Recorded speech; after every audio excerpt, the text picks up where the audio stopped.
Hey everybody, how's it going? Welcome to Shally's Alley. We are live once again. It is Friday, March 22nd. It's a beautiful day out and the sun is shining, the birds are chirping, tweet, tweet. Thanks for joining us today. I have a special guest that is a dear friend and someone who's actually helped me out in a time of need and didn't ask anything in return.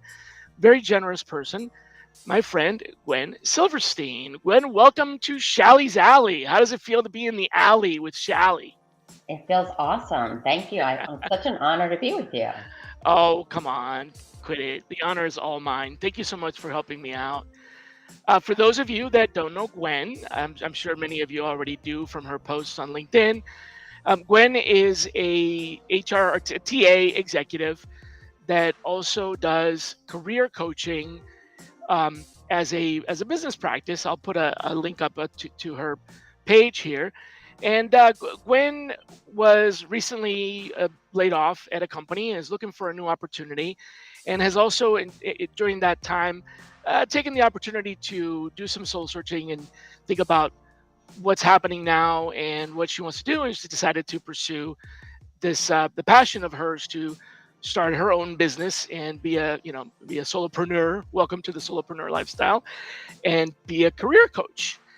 So I wanted to talk to her today a little bit about my own struggles with looking for work, and a lot of folks in the TA field, kind of what's happening now with that, as well as want to share with you guys a really cool thing that Gwen did for me out of the kindness of her heart. This is something she normally does for her business, of course. She told me that I should create, what did you call it, a professional profile? Yes. Professional profile. So obviously, we associate LinkedIn with our professional profile, but this is actually a document that is a one-page executive summary of who you are, what your value is, what you represent. And it's the format that's really unique. It reminds me a bit of how an executive search firm presents candidates for the for their consideration. It's not a resume. It's completely different than a resume. Mhm. And I'm gonna see if I can I put this on the screen? There you go. Okay. So I've got this on my LinkedIn. You can go to my LinkedIn page, and you can go to Gwen's as well, and you'll see a version of that is the original. I very liberally stole her idea, and she helped me with the wording. I want to point out that the really important sections here, though, which I spent some time back and forth with Gwen on, are boiling down to less words and really hitting hard on your why. Why do you exist? What is your mission, your professional mission? And then so you see that in the kind of bar here in the left hand side. And then two other sections that we spend a lot of time. Who am I? So what is Shally, basically? Who is Shally? And then what do I do? And it was really hard for me to take my LinkedIn profile, my bio, and summarize it into these things. So if you don't mind, Gwen, just give us a couple of quick words of wisdom on this. I know I don't want you to give away the secrets, but kind of frame this up for us. Well, this really isn't my original idea. I will say came from another person that I've worked with, and it really is a helpful way to share with people as we are networking or meeting people, to be able to give them a quick view of who we are and how we want to be thought of and what people really appreciate about us. And in many cases, unfortunately, people will not read our resumes front to back, top to bottom. So Right. this is really the boiled down version of who we are and what's most important about things that we've done in our career journey. It's like a life page, basically, right? So What is your, not your job title, but what is your function, right? The global talent strategy and recruiting leader. Um, and then how do you add value? Very brief look at your experience, and just kind of keep it really minimalistic. So tell me why I struggled so much with the my why, and why do most people probably have, struggle with the my why section of this profile? I think it's just really needing to think about what is it that lights you up, gives you energy. That's your why, and that purpose is something that continues to evolve. And your why Okay, may not got have it. been the same why 5 years ago or 10 years ago, and that's okay. Interesting. So it's kind of like what you want to do, but putting it into this, framing it into this, is what makes it difficult. It is always, and I'd say personally, I think when I saw yours, I would say you had a lot of words A lot of words, yeah. It was because great. you do have a lot of things to say that are valuable, and it was an opportunity for you to think really how to simplify it and ensure that you were being very clear. Yeah, that was challenging for me. I did quite a few evolutions on that. Um, so thanks for helping me brainstorm through that. I'm gonna put up a link here to your new business website that you just launched, which looks really nice, by the way. Top talent matters.com, and you can check out career coaching services. So tell us, share with us what's happening now. What's in the world of talent and employment, and bring us up to speed on what you're seeing that's happening. What I'm seeing is it is a very different marketplace, and I think you may agree, than what we have ever seen based on having AI, based on really the market has changed significantly. And so now the question I think that lies is, are we who we are, um, based on our resumes or based on the words that we use, or is that Mm. AI? So there's some sense of authenticity that now sometimes gets questioned, and Oh, that's the curious thing that I have. interesting. I had not thought of that. It's so you're no, you're seeing profiles and resumes and LinkedIn bios and so on that appear more polished, but like how much of that is actually um maybe polishing it to an unrecognizable state, right? Yeah, that's interesting. So your idiosyncrasies, your own language, and how you communicate is somewhat removed, and it may be improved, but it also may be muted, right? Like the real you isn't coming across like it does on that bio that no robot wrote for me. I was entirely me. I mean, I couldn't come up with that stuff with a Yeah, and robot. I would just say the authentic you, and I think that's the part of there's no filter. And I think that the AI is don't I believe that AI is the wave, and we all must be a part of it. And I think it's very helpful in HR and in business, but in finding an opportunity in our career journey, it's about the human connection. People want to work with and for people that they trust, that will really cherish and value them. And so that's the authenticity that we bring that's really important. Yeah, I totally agree with that. I mean, it's so I think sometimes we, in the pursuit of compensation, sometimes we forget that getting paid more doesn't really compensate us for working with assholes. I mean, you could get a raise and end up working in a company with, maybe the company's a great company, but your team is awful, or your boss is, not very supportive, and that extra money kind of doesn't really, it you know it unless it's a lot, it doesn't really make up for that environment, right? I mean, sometimes I know personally, I don't know about you, but I've actually taken a job that paid less because it was a much better job in a Yeah. lot of ways, right? The team is part of that as well. Um, so yeah, how do you feel about that? I agree. I mean, I fortunately will say I've gotten to work with really awesome people and really curious, smart, clever people. And I think that I've worked in a lot of organizations where people would clearly say no jerks allowed. And so that was a really important value to make sure that there was respect for each other and really deep understanding and knowing that everyone brings something different to the table. But again, everyone needs to take care of their own wellness and create psychological safety so that people do feel safe to say when it is they do feel questioned or concerned. Yeah, I'm hearing, or I should say, I'm reading more and more about psychological safety in posts and stuff like that. So help me out here. When a lot of us are looking for work, right? And we meet, sometimes we meet the team that we're going to be potentially working with for an hour, right? That does, it's not a whole lot of, it's not a whole lot of time to really ascertain that psychological safety. Do you have any tips as a career coach and a, career development coach, any tips for us on what to look for, or maybe what to ask to suss that out, to make sure that we're not, out of, out of desperation, I hate to say it, just taking the next job that's offered, right? Like, how are we going to ensure that we're being careful about that?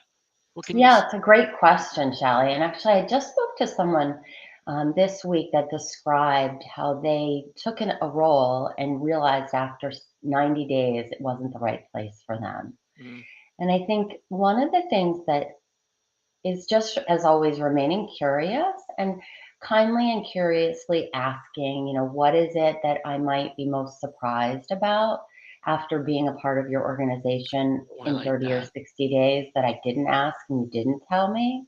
And help Oh, me that's just good. understand what some of those things might be.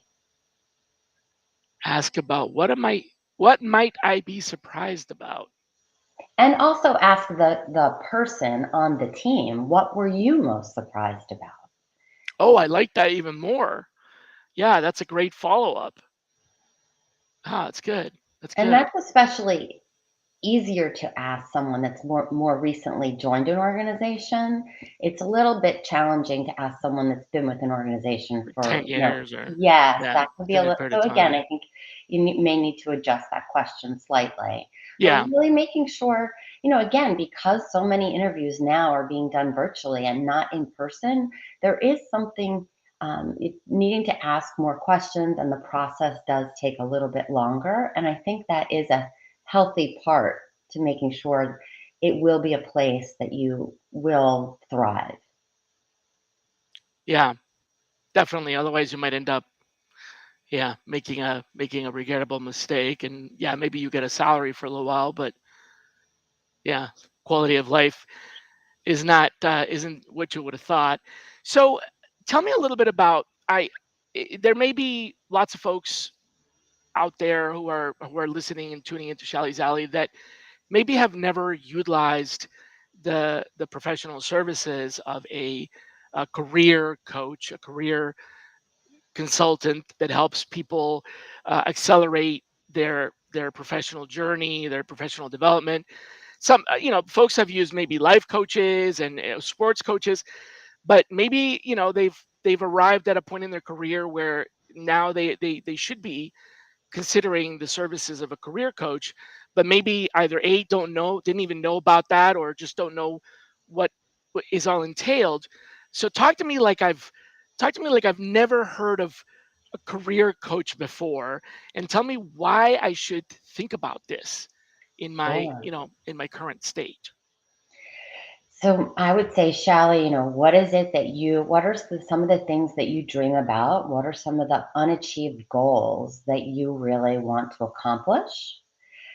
And I would get curious and ask you about that. And I'd also get really curious and ask you, what, if anything, is holding you back from accomplishing that? And then I would get more curious to really dig down deep and curious to understand what's underneath of that. So, more about sort of the Yeah. values and the beliefs that you have and what's holding you back. And so, together, we would be on that journey to figure out what it is, what are those next steps that you need to take or that you want to slowly take to get to that goal. And again, that goal may be something like a promotion at your current role, or it may be to land a new opportunity in a new A industry. career shift, right? It A could be job any change, it could be right? again, I think it's a big conversation, but really taking a few small steps, but really understanding also, what's that always we'll have that little voice in our head that might be telling us something otherwise. So, And like, for example, some of the ifs might be, like, I want to switch careers, but I where do I even start, right? That might be, or I want to switch careers, but I'm afraid that I'll end up in a, low level, entry level job and things like that. So these are the kinds of questions that you help people answer. Or also, how do I get noticed if I have no experience? Like, this probably comes up a lot. The whole catch 22 of, we'll hire you if you have experience, but we won't hire you to give you the experience. And if you want to get into a new field, you have to start somewhere where they're going to hire you without the experience. So transitioning those skills, right? Transferring them over, those kinds of things you help with. Okay. yes, and also making sure that we address, the fear, and I'll say the most important piece, one of the most important pieces in landing that next opportunity, whether it's internally or externally, is your confidence and how you feel and how you present who you are and all of your gifts. So I've been with some organizations that were generous in career development. I've received in the past executive coaching, and I'm familiar with that. And I've also attended some conferences and even presented at some conferences where for career coaches and resume writers. So I'm Hmm. somewhat familiar with the concept of professional development coaching, and I'm somewhat familiar with resume writing. But what is the reason that folks don't pursue that? Like, what is holding them back from committing to a career coach? You know what I'm saying? Like, why do people hesitate? I'm not sure.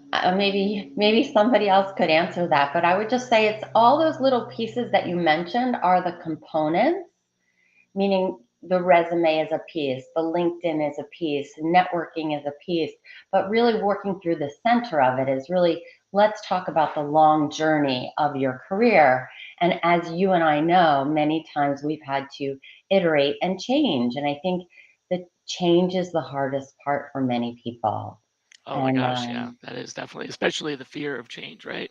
mhm. Yeah, I had a, have had, one of my roommates in college, many moons ago, was very fond of saying, I don't know where this comes from, but he would say, change is inevitable except from vending machines. um, Hmm. which I think is a kind of a cute way of saying, it happens all the time, except for when you actually want it to happen. Um, Well, I will just say so change is the only constant. change is the only constant. I've heard that one too. So sometimes I think people maybe hyper focus. I know I'm guilty of this myself. Hyper focus on like polishing their resume, right? Maybe it's my resume. My resume needs to be improved. I need to rewrite it, and that's why I'm not getting any leads, or that's why I'm not getting callbacks. Or maybe sometimes it's the LinkedIn profile, not the resume. I got to work on my LinkedIn profile. But what you're saying is those are all components, and some of those components could be a little weaker, a little stronger. However, it's not a single component that's going to make a difference in making the change, getting the promotion, getting the job. What you're saying is you've got to look at the whole package of your motivation, your energy, your goals, and how you come across digitally, how you come across, in person, face to face, or virtual. You know what I mean, Mhm. virtually. So those are all different levers that you tweak to work with somebody. Um, Yes, 100%. That is, all of those pieces are important. And I would say in some cases, some people don't even need a resume. And I will start out that conversation as well. You may not even need a resume. You may end up meeting someone who has a decision making power to be able to bring you into an organization. You may never need it. well, maybe not never, but you know what? I did once get a job where the job description was created for me. Like, it was like they knew that they wanted somebody to do this thing, but they didn't quite, it was pretty early on that the world of sourcing hadn't quite evolved, that people didn't have the Right. job title of sourcer. So my then to be boss and I, brainstormed like what would this look like in a job description. And I'm not going to say that I wrote my own job description. That's a little facetious, but more like I certainly collaborated. He told me what he needed. I told him what I could do. And we sort of came up with something that was similar to, you know, uh, the job posting that we needed to get out there. So that does happen if you Hmm. have kind of a, the right skill set. But how do you even begin to look for opportunities like that? How do you even get yourself into a place where, like, what are some of the things that we can do to get to where we might not need a resume? I think that's pure conversations and network and talking to everyone and anyone, uh, that you're open and that you're looking. And I think the part that all of us are always, I think there are many that are either embarrassed or don't want to talk about it. And so it's even being able to talk about it with the people that are your neighbors, the people that you may see, um, wherever you are socially, in addition to being able to talk to people in professional networks. I mean, there's lots of organizations, and communities that people are members of and be willing to share. I'd love to hear from folks.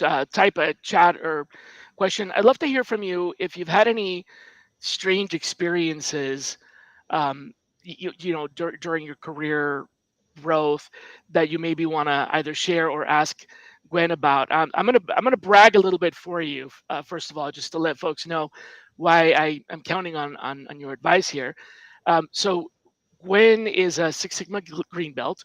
She also has a leadership certificate in human resources from Cornell, one of the most reputable, one of the, I would consider one of the best HR certificates out there from Cornell University. I've actually thought about going to that one. Graduated from Villanova and Syracuse University. You've been an adjunct instructor. You've been a director of HR, director of TA. So, this is someone who has a significant amount of experience. So I'd love to hear from anybody out there if you've encountered anything that's getting in the way, any objections, um, or something like that. And as I let people think about that, I also wanted to ask a little bit about piggyback on what you were saying regarding networking, and say it's important that you don't stop networking wherever you are, right? If you're at a kid function, you never know who the other parents are, right? We don't have the we don't yet have the Google goggle that tells us who that person is, or we don't have the social necessarily the social grapevine activated all the time. So you might be sitting next to somebody who could literally be your next boss. So never stop, introducing yourself, talking about what you're interested in, what your goals are, and asking people what they're interested in, what their goals are. All of this to say that something interesting happened the other day. I had met this gentleman, Alan, in my son's karate school quite some time ago. I want to say 3 or 4 years ago. We just met, right? He was a student there. My son was a student there, and recently, a mutual friend introduced me to this person and said, "Hey, Shally can answer some questions that you have about ISO 9000." And the person texted me back and said, "Hey, Shally, we met before at the karate place." And I was like, "Oh my god, I can't believe like I knew this person from my son's karate school, but I had no idea that they were a director of TA." Had I, 5 years ago, had I taken the moment to ask that, I probably would have made a new friend, a new acquaintance in the industry. So we met before, but we had to be reintroduced by a mutual friend. So it's kind of like a missed opportunity. I wonder how much of that happens out there with people where they just don't put their name out there, and you know their next opportunity is right there. You know Well, I how think often that that happens. it's a great story, Shally, and I think it's the same thing that many of us, aren't willing to be vulnerable to share when someone says, Mm, "Hey, how are you today?"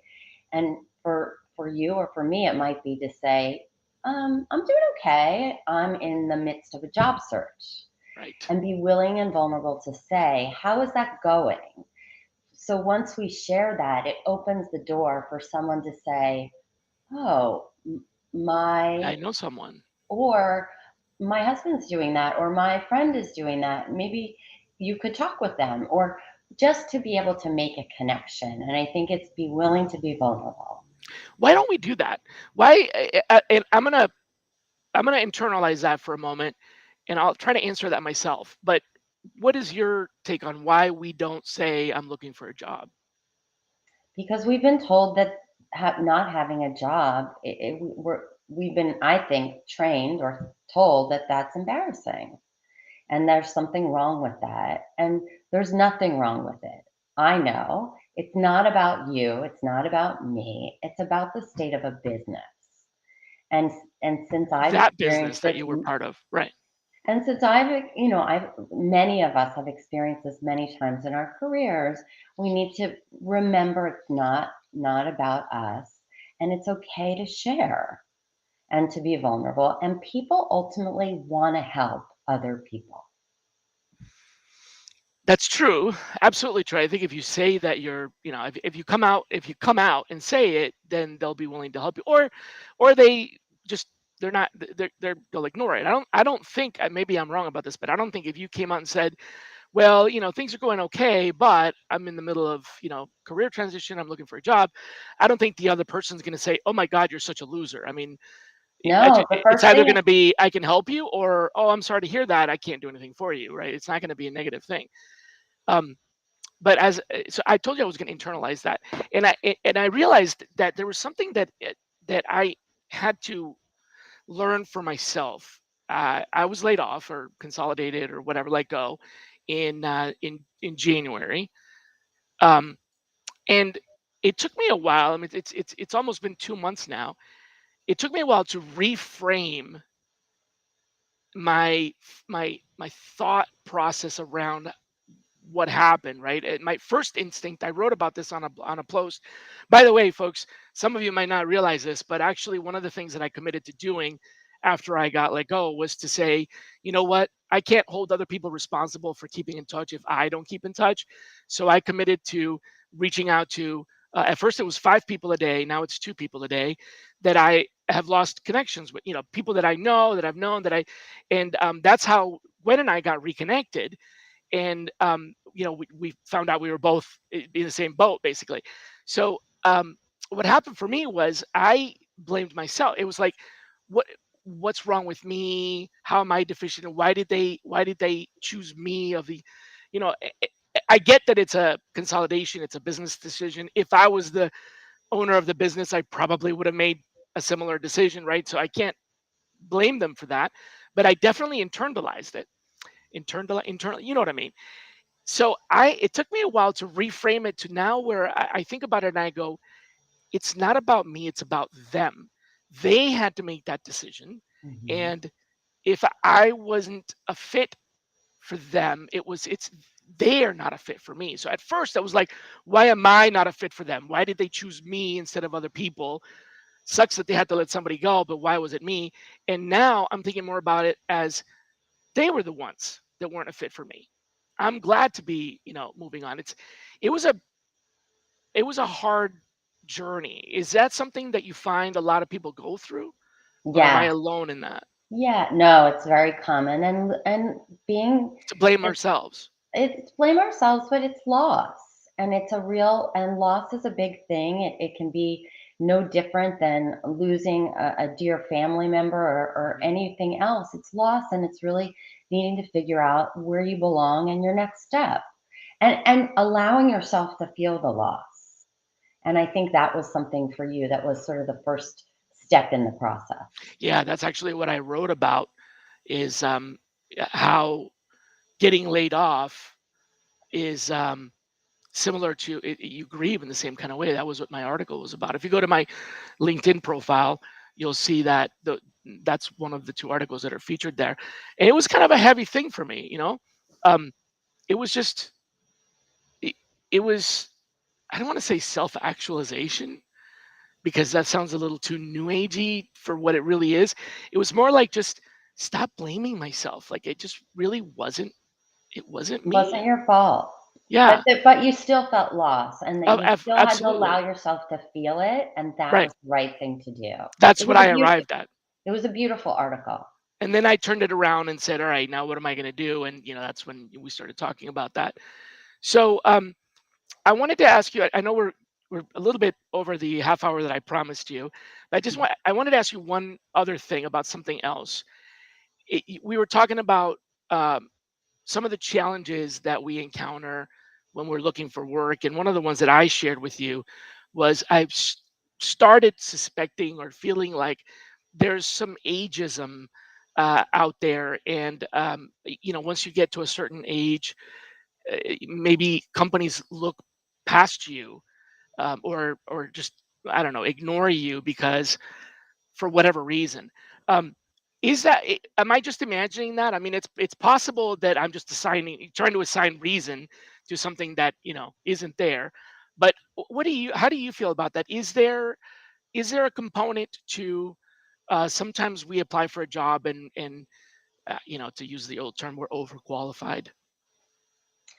I would say I do think that you're right, Shally. I don't think that you're incorrect in your observation, and I'm not sure how to solve that, or solve for it. What I would say is that it is an uncomfortable place to be in, and Hmm. also um, organizations at some point somehow need to remember who's reviewing the front end of the funnel, Right.